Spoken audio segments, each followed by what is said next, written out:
देखो अगला एक्सरसाइज हिसाब है बहुलक का। बहुलक को हम लोग कहाँ से जानते हैं? 9 क्लास से जानते हैं। 9 क्लास में बहुलक था बेगर वर्गीकृत अवर्गीकृत आंकड़ों का, और 10 क्लास में बहुलक है वर्गीकृत आंकड़ों का। यही फर्क होगा 9 और 10 में। तो बहुलक क्या होता है, पहले हम थोड़ा सा 9 क्लास को दोहराते हैं।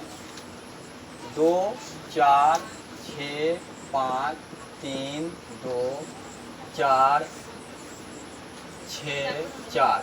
अब इसमें हम बहुलक किस संख्या को कहेंगे 9 क्लास के हिसाब से?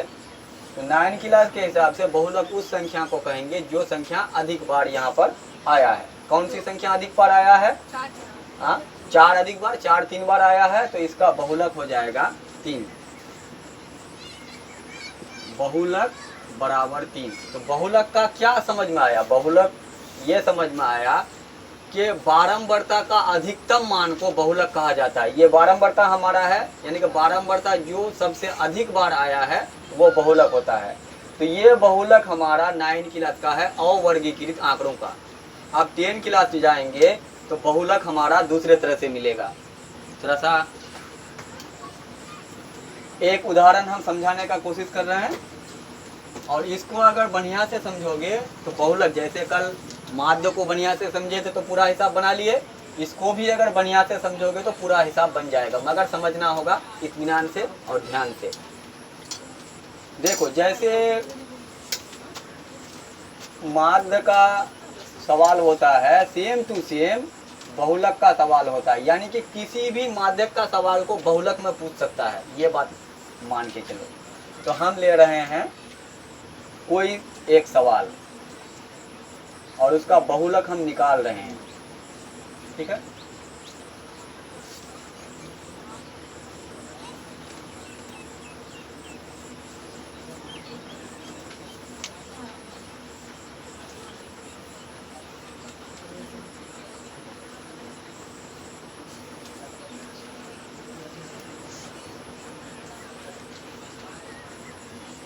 बहुलक निकाल रहे हैं।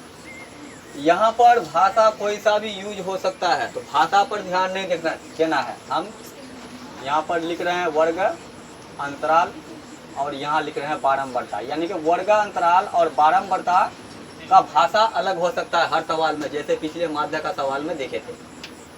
अब वर्ग अंतराल कुछ भी हो सकता है, तो हम यहाँ पर एक साधारण सा वर्ग अंतराल ले रहे हैं। 0 से 5, 5 से 10, 10 से 15, 15 से 20,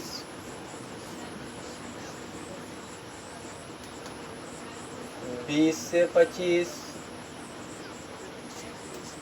25 से 30। ये आंकड़ा कम ज़्यादा हो सकता है, यहाँ पर जितना बन रहा है उससे कम ज़्यादा हो सकता है तुम्हारा सवाल में, मगर तरीका यही रहेगा, लिखा हुआ ऐसे ही रहेगा।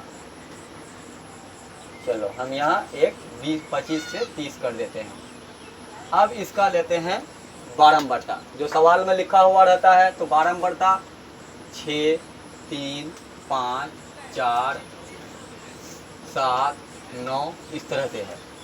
ये हमेशा हमको ध्यान रखना होगा, जब भी हम इसको हल करेंगे तो ये बढ़ते क्रम या घटते क्रम में नहीं होना चाहिए। अगर बढ़ते क्रम या घटते क्रम में होगा तो इसको हम संचय करना पड़ेगा, क्योंकि कभी कभार बोर्ड में स्टूडेंट को उलझाने के लिए वहाँ पर ऐसा कर देता है। तो देखो 6 से 3 घटा, इससे ये 5 बढ़ा घटा, बढ़ा घटा, तो ये बारंबारता है।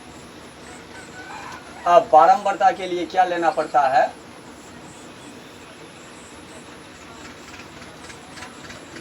सबसे बड़ा बारंबारता, सबसे बड़ा बारंबारता इसमें खोजेंगे कि कौन सा अंक सबसे बड़ा है। ये बीच में होना चाहिए। यहाँ पर हम 9 ले रहे हैं, यहाँ 5 ले रहे हैं। ये लास्ट में नहीं होगा, कभी भी किसी भी सवाल में बड़ा अंक सबसे लास्ट या सबसे शुरू में नहीं होगा। तो यहाँ हम खुद से ले रहे हैं, इसलिए ऐसा मिस्टेक हुआ है। तो यहाँ 9 ले रहे हैं। सबसे बड़ा बारंबारता क्या आया? 9। तो हमारा बहुलक वर्ग कहलाएगा कौन सा? जो 9 वाला वर्ग है। 9 वाला वर्ग क्या है? 10 से 15। 10 से 15 असल सूत्र में लेना ही कमालत है। जैसा कि माध्यक का सूत्र होता है, पहले हम यहाँ पर सूत्र को ही समझा दे रहे हैं, क्योंकि किताब में तुम्हारा दूसरे तरह का सूत्र है, उसको हम चेंज कर किए हैं। तो देखो एल बराबर होता है बहुलक वर्ग की निम्न सीमा। निम्न सीमा उसके बाद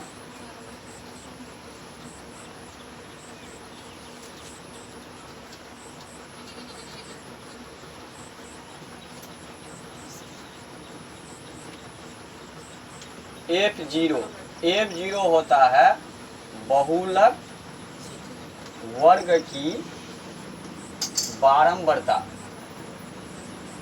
F1 होता है बहुलक वर्ग से ठीक पहले वाले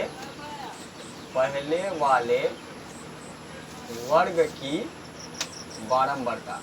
ये सूत्र को हम चेंज किए हैं, किताब से इसको मिलाने का कोशिश नहीं करोगे, क्योंकि ये सुविधा के लिए ऐसा किए हैं।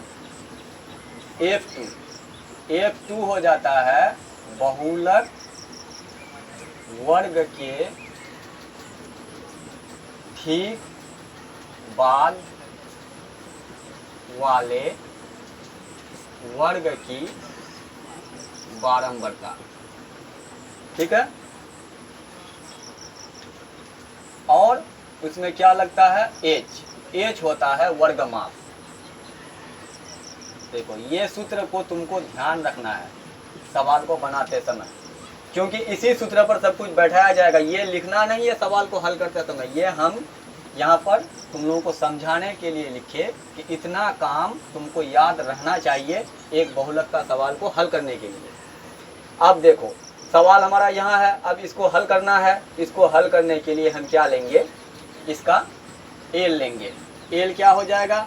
बहुलक वर्ग की निम्न सीमा। जैसा कि बहुलक वर्ग हमारा 10 से 15 है, तो इसका निम्न सीमा क्या है? 10 से 15, 10 निम्न है, 15 उच्च है, तो 10 हुआ, एल के जगह 10। अब क्या लेंगे सवाल में? F0 हमारा क्या होता है? बहुलक वर्ग की बारंबारता। तो बहुलक वर्ग की बारंबारता क्या है? 10 से 15 की बारंबारता ये 9 है, 9 ले लिए। उसके बाद क्या है सवाल में? F1 क्या होता है? बहुलक वर्ग के ठीक पहले वाले वर्ग की बारंबारता। बहुलक वर्ग 10 से 15, उससे ठीक पहला वाला वर्ग 5 से 10 की बारंबारता क्या है? 3। उसके बाद F2 होता है बहुलक वर्ग के ठीक बाद वाले वर्ग की बारंबारता। बहुलक वर्ग 10 से 15, उससे ठीक बाद वाला 15 से 20, उसकी बारंबारता 4 है। और H होता है वर्गमाप, यानी कि उच्च सीमा घटा निम्न सीमा। 15 घटा 10 कितना आता है? 5। ये हो गया 5। अब इसको क्या करना है कि सावधानी से सूत्र में बैठा देना है। इसको बैठा देते हैं। पहले सूत्र को स्पष्ट रूप से लिख दोगे। सूत्र होता है बहुलक बराबर L plus F0 minus F1 बट्टा 2F0 minus F1 minus F2 गुना H। ये सूत्र होता है, ये सूत्र को याद रखना है। ठीक, अब इसमें क्या करना है कि जैसा यहाँ सूत्र में है और जो हम यहाँ पर लिखे हैं एकदम सावधानी से इसको बैठाना है। तो L हमारा क्या लिया हुआ है? 10। F0 हमारा क्या है? 9। F1 हमारा क्या है? 3। 2F0 यानी कि 2 गुना F0 9 माइनस F1 हमारा 3 और F2 हमारा 4 और H गुना में यहाँ रहेगा जो है 5। अब इसको हल करोगे। देखो हल करते समय क्या करना है कि 10 हमारा जो भी यहाँ L होगा ना, ये प्लस में होगा। कभी इसको छेड़खानी मत करना। इसको अगर छेड़खानी करोगे हिसाब तो बन जाएगा, मगर हिसाब थोड़ा सा लंबा प्रोसेस में चल जाएगा। इसलिए इसको यानी हिसाब को शॉर्टकट करने का हम बता रहे हैं कि इस L को हाथ नहीं लगाना है, L को लास्ट में ही जोड़ना है। तो यहाँ 10 का 10 को रख दिए, 9 घटा 3 6 बनता है। अब यहाँ पर हम क्या करेंगे कि बोर्ड मास के नियम का यूज करेंगे। बोर्ड मास में पहले क्या है, गुना का काम, तो 9 दूना 18 हो गया, और यहाँ -3 -4 को क्या लिखते हैं, -7 गुना 5, 10 को कुछ नहीं करना है, वैसे चलते रहेगा ये, 6, 18 से 7 दिया 11 गुना 5। अक्सर हिसाब में यहाँ पर कटता है, ये मेरे द्वारा लिया गया हिसाब है, इसमें नहीं कट रहा है, अक्सर हिसाब में कट जाता है ये और ये, तो यहाँ नहीं कट रहा है, तो नहीं कटने की स्थिति में क्या होगा, 10 प्लस अंश के साथ 6 5 30/11। इस एल को कभी भी टच नहीं करना है, ये चलते जाएगा। अब 11 को 30 में रफ में भाग दे देना है तुमको, 11 भागा 30, 11 दूना 22, 8 पॉइंट लेंगे 0, 11 7 77, 2.7, यानी कि माध्यकर बहुलक का आंसर अधिकतम पॉइंट में 2 अंक तक, एक भी अंक तक रखोगे तो काम चल जाएगा। तो अब 10 और 2.7 को जोड़ो, आएगा 12.7, यही इसका आंसर होगा। तो इस तरह से अगर बढ़िया से बनाओगे, सवाल का कौन सा पार्ट नहीं लिखना है, ये वाला पार्ट जो तुमको मेमोरी के लिए यहाँ पर हम लिख दिए हैं, इसको नहीं लिखना है, बाकी जैसा है सेम टू सेम बहुलक का हर सवाल ऐसा ही बनेगा।